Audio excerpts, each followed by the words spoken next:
بسم اللہ الرحمن الرحیم۔ السلام علیکم ناظرین، فدا عادل ہوں اور آپ ڈیلی میدان دیکھ رہے ہیں۔ تمام غیر ملکی جو غیر قانونی طور پر پاکستان میں مقیم تھے ان کو دی جانے والی مہلت آج ختم ہو گئی ہے۔ غیر ملکیوں کو کہا گیا تھا کہ آپ 31 اکتوبر تک پاکستان چھوڑ دیں۔ وہ غیر ملکی جو دستاویزات نہیں رکھتے، جن کے ویزوں کی میعاد پوری ہو چکی ہے،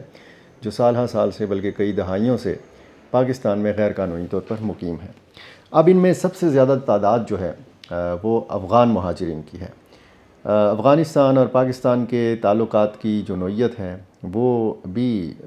ہر دور میں ڈسکس ہوتی رہی ہے۔ اس وقت آپ کو پتہ ہے کہ انڈیا میں عالمی کرکٹ کا مقابلہ ہو رہا ہے۔ ورلڈ کپ میں کہا یہ جا رہا ہے کہ انڈیا میں اگر انڈیا کے بعد کوئی دوسری ٹیم مقبول ہے تو وہ افغانستان ہے، اور اس کی بنیادی وجہ یہ بتائی جا رہی ہے کہ انڈیا اور افغانستان دونوں کو پاکستان جو ہے وہ ناپسند ہے۔ اس میں کتنی حقیقت ہے اس بات میں؟ اب انڈین جو شائقین کرکٹ ہیں وہ اگر افغانستان کی ٹیم کو صرف اس لیے پسند کرتے ہیں کہ افغانستان کے لوگ بھی پاکستان کو ناپسند کرتے ہیں تو یہ کوئی وجہ نہیں ہے، اور اس چیز میں کوئی حقیقت بھی نہیں ہے۔ افغانیوں کو، افغان عوام کو، افغان شہریوں کو پاکستان جتنا پسند ہے اتنا دنیا کا شاید کوئی دوسرا ملک پسند نہیں ہے، اور اس کا اندازہ آپ اس چیز سے لگا سکتے ہیں کہ آج جو مہلت ختم ہوئی ہے اس میں یعنی یہاں پر تقریباً 17 لاکھ یا 20 لاکھ غیر قانونی طور پر جو افغان مہاجرین رہ رہے ہیں پاکستان میں، ان میں سے صرف 1 لاکھ تک واپس جا چکے ہیں۔ آج 31 اکتوبر کے اعداد و شمار بھی اگر شامل کر لیے جائیں تو یہ 1,05,000 یا زیادہ سے زیادہ آپ کہہ لیں کہ 1,10,000 واپس جا چکے ہیں۔ اگر بہت زیادہ بھی یعنی اس ویڈیو کی ریکارڈنگ کے بعد بھی اگر اعداد و شمار آتے ہیں رات کے 12 بجے تک، اور پھر 1.5 لاکھ تک بھی اعداد و شمار سامنے آ جاتے ہیں جس کا امکان کم ہے، تو پھر بھی یہ انتہائی کم تعداد ہے۔ یہ بہت کم تعداد اس لیے ہے کہ ایک طرف اگر آپ 17 لاکھ یا 20 لاکھ کا فگر دیکھیں اور دوسری طرف آپ 1 لاکھ یا 1.5 لاکھ کا فگر دیکھیں تو اس سے آپ اندازہ لگا سکتے ہیں کہ غیر قانونی طور پر افغان جو یہاں پہ مقیم تھے وہ پاکستان سے واپس نہیں جانا چاہتے اپنے ملک۔ پاکستان ان کو اتنا پسند ہے، پاکستان میں وہ کاروبار کرتے رہے ہیں، پاکستان میں ان کے رشتے ہوئے ہیں، اور پاکستان میں وہ تعلیم حاصل کرتے رہے ہیں، پاکستان میں وہ کاروبار کرتے رہے ہیں۔ تو ایک جو حکومت پاکستان کا فیصلہ ہے وہ تو ظاہر ہے کہ اپنے قانون کے مطابق ایک درست فیصلہ ہے، کیونکہ کوئی بھی ملک کسی بھی دوسرے ملک کے شہریوں کو اتنا لمبے عرصے تک غیر قانونی طور پر رہائش رکھنے کی اجازت نہیں دے سکتا۔ ہم بھی جب افغانستان جانا چاہیں تو ظاہر ہے کہ افغانستان کے جو قوانین ہیں ان کو ہم نے فالو کرنا ہے۔ ہم نے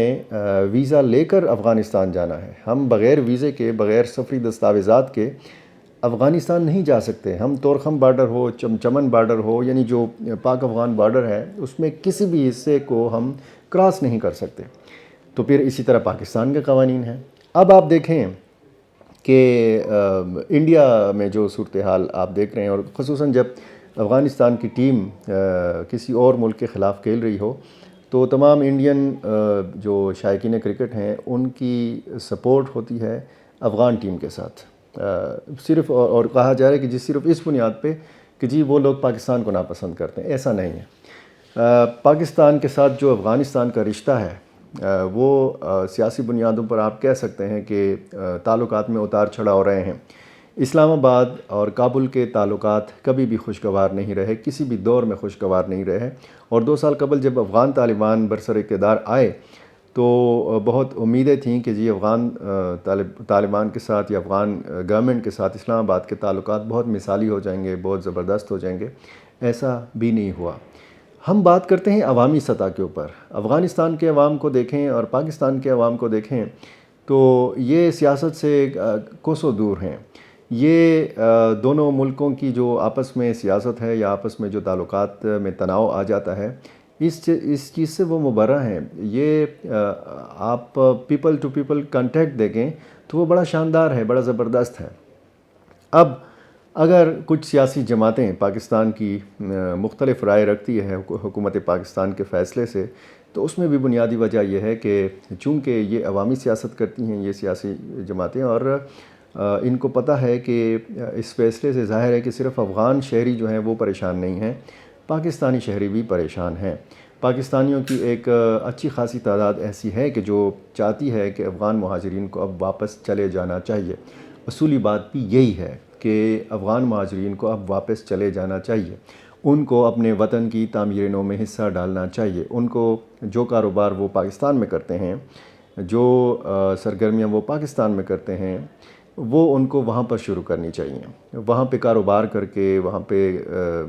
کارخانے لگا کر، وہاں پر کارخانوں میں کام کر کے، وہاں پر انفراسٹرکچر بنا کر، وہاں پہ وہ حکومت کا ہاتھ بٹا سکتے ہیں۔ بھلے حکومت کے ساتھ آپ کے اختلافات ہیں، آپ کو وہ حکومت تسلیم نہیں ہے، یہ ایک الگ بحث ہے، لیکن بہت سارے جو باصلاحیت افغان ہیں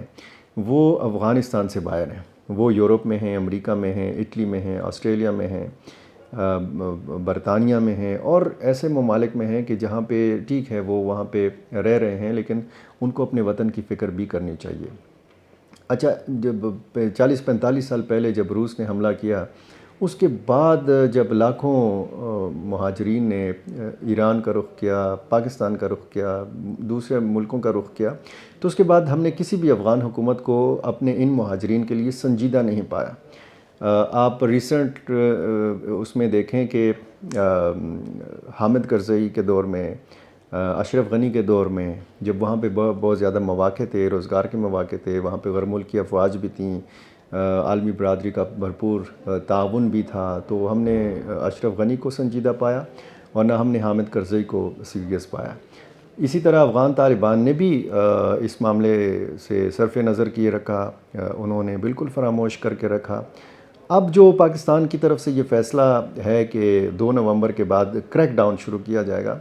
تو کچھ خبریں افغانستان سے بھی ایسی آئی ہیں کہ اب شاید وہ بھی اس معاملے پر سنجیدہ ہیں کہ انہوں نے ایک کمیٹی بنائی ہے افغان گورنمنٹ نے، اور وہاں پر زمینوں کی تقسیم کے حوالے سے اور ان افغان مہاجرین کو وہاں پر آباد کرنے کے حوالے سے، ان کو روزگار کے مواقع دینے کے حوالے سے یہ کمیٹی کام کرے گی، اور یہ ایک اچھی پیش رفت ہے، یہ ایک حوصلہ افزا پیش رفت ہے۔ کم از کم ان افغانوں کے لیے بھی ایک خوشخبری ہے کہ جو غیر یقینی کی صورتحال کا شکار تھے اور جو پریشان تھے کہ جی حکومت پاکستان تو ان کو نکال رہی ہے، لیکن وہ جب افغانستان جائیں گے تو وہاں پر رہیں گے کہاں پہ؟ کیونکہ بہت سارے افغان مہاجرین جو ہیں وہ بے سر و سامانی کی حالت میں افغانستان چھوڑ کے آ گئے تھے۔ اگر ان کی وہاں پہ جائیدادیں بھی ہیں، اگر ان کے وہاں پہ گھر بار بھی تھے، تو وہ ظاہر ہے کہ وہ اسی طرح نہیں ہے کہ جیسے خالی مکان ہے، اس کو تالا لگا ہوا ہے، یہ لوگ جائیں گے، تالا کھولیں گے چابی لگا کے، یا تالا توڑیں گے تو اپنے گھروں میں داخل ہو جائیں گے اور وہاں پہ رہنا شروع کر دیں گے۔ ایسا نہیں ہے۔ بہت سارے افغانوں کی جائیدادیں نہیں ہیں، بہت سارے افغانوں کا وہاں پہ کاروبار نہیں ہے۔ ایسا بھی نہیں ہے کہ انہوں نے اپنے خاندان کے 1-2 افراد کو وہاں پہ چھوڑا اور یہ خود یہاں پہ زندگی گزار رہے ہیں۔ بہت سارے افغانوں کو آنے والے دنوں میں بہت اندھیرا نظر آ رہا ہے۔ یہ ایک انسانی المیہ ہے۔ ہم صرف اس بات پہ بات نہیں کر رہے، ہم صرف انسانیت کے حوالے سے بات کر رہے ہیں، اور پھر افغان فنکار جو ہیں ان کو بڑی غیر یقینی کی صورتحال کا سامنا ہے۔ ان کو تو اندھیرا نظر آتا ہے، بلکہ وہ تو کہتے ہیں کہ ان حالات میں افغانستان جانا کہ جہاں پہ طالبان کی حکومت ہے، یہ موت کو دعوت دینے کے مترادف ہے۔ اب یہ ان کی رائے ہے۔ افغانستان میں نسبتاً امن قائم ہو چکا ہے، یہ باقاعدہ افغان عوام بھی مانتے ہیں، دنیا بھی مانتی ہے، اور پھر جو لڑکیاں ہیں جو زیر تعلیم ہیں پشاور میں، خیبر پختونخوا کے دوسرے علاقوں میں، اسلام آباد کے گرد و نواح میں، بلوچستان میں، اور بہت سارے لوگ جو صرف اس وجہ سے پاکستان آئے تھے 2 سال پہلے کہ انہوں نے اپنی بیٹیوں کی، اپنی جو خاندان کی لڑکیاں ہیں ان کی تعلیم کا سلسلہ جو ہے وہ جاری رکھنا ہے، تو وہ پاکستان منتقل ہو گئے تھے۔ وہ لوگ بڑا پریشان ہیں، ان کے پاس کوئی سفری دستاویزات نہیں ہیں، وہ غیر قانونی طور پر یہاں پر مقیم تھے۔ اب ان کو جانا ہے، اب ان کو جانا ہوگا، جو حکومت کا فیصلہ ہے، اور حکومت کا فیصلہ یہ بھی ہے کہ اس فیصلے میں کوئی تبدیلی نہیں کی جائے گی۔ اب 2 نومبر کے بعد کیا ہوگا؟ 2 نومبر کے بعد جو صورتحال ہمیں نظر آ رہی ہے وہ بڑی تشویشناک ہے۔ بار بار کہا جا رہا ہے کہ جی ان لوگوں کے ساتھ زبردستی نہ کی جائے، ایک تو ہولڈنگ سینٹرز جو ہے وہ 3 بنائے گئے ہیں خیبر پختونخوا کے اندر، ایبٹ آباد میں، پشاور میں اور لنڈی کوتل کے مقام پر۔ یہاں پر 1 دن یا 2 دن رکھا جائے گا ان افغان مہاجرین کو، ان خاندانوں کو جن کو ڈپورٹ کیا جانا ہوگا، جن کو زبردستی ملک سے نکالا جانا ہوگا 2 نومبر کے بعد۔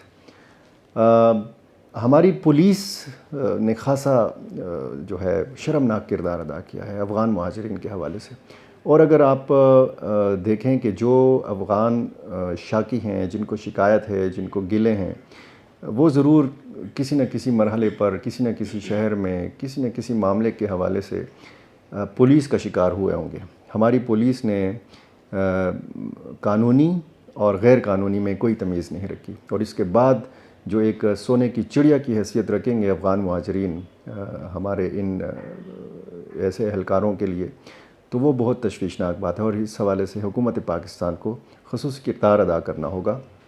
کیونکہ جن لوگوں کی ہم نے مہمان نوازی کی 40-45 سال تک، اگر ہم ان کو اس طرح دھکے دے کر اور ڈپورٹ کر کے اور بے عزت کر کے نکالیں گے تو یہ ہمارے لیے بہت تشویش کی بات ہے، یہ ہمارے مستقبل کے لیے ٹھیک بات نہیں ہے۔ اور اس حوالے سے اگر افغان مہاجرین کوئی شکایت کرتے ہیں تو اس کے لیے خصوصی کمیشن ہونا چاہیے، خصوصی ایک جو ہے ایسا فورم ہونا چاہیے کہ جہاں پر افغان مہاجرین جو ہیں وہ اپنی شکایات درج کروا سکیں، جہاں پر ان کے اگر کوئی گلے شکوے ہیں تو وہ فوری طور پر ان گلے شکووں کا ازالہ ہو۔ اب یہ کہا جا رہا ہے کہ جی ان کو ڈپورٹ کیا جائے گا، ان کو جیلوں میں نہیں رکھا جائے گا، یعنی پکڑ کے ان کو سرحد پار کرایا جائے گا، کیونکہ پاکستانی جیلوں میں تو گنجائش ہی نہیں ہے۔ آلریڈی پاکستانی جیلیں جرائم پیشہ عناصر سے، ملزمان سے، مجرمان سے اتنی بری ہوئی ہیں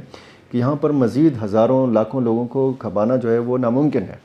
تو اچھا، اس دوران جو بھی لوگ رضاکارانہ طور پر واپس جانا چاہیں گے ان کو بھی، ان کے ساتھ بھی کوئی چھیڑ چھاڑ نہیں ہونی چاہیے، ان کو تنگ نہیں کیا جانا چاہیے۔ وہ اگر واپس 1 نومبر، 2 نومبر، 3 نومبر کو جانا چاہیں تو ان کو جانے دیا جائے۔ رجسٹریشن کا یا جو پروسیس ہے اداروں کا سرحدی پوائنٹس کے اوپر، وہ آسان ہونا چاہیے، کیونکہ 31 اکتوبر کو بھی بہت لمبی قطاریں دیکھی گئیں اور 18-20 ہزار افراد جو ہے وہ انتظار کرتے رہے، اور یہ ناممکن دکھائی دیا کہ جی ڈیڈ لائن کے آخری دن یہ سارے لوگ ایک ہی دن میں کیسے سرحد پار کریں گے اور افغانستان جائیں گے۔ اب بہت سارے لوگوں نے خیر مقدم بھی کیا ہے، بہت سارے لوگ اور دانشور یہ سوشل میڈیا پر کہہ رہے ہیں کہ اپنے وطن واپس جانا چاہیے اور اپنے وطن کی تعمیر نو میں حصہ ڈالنا چاہیے۔ بہت شکریہ۔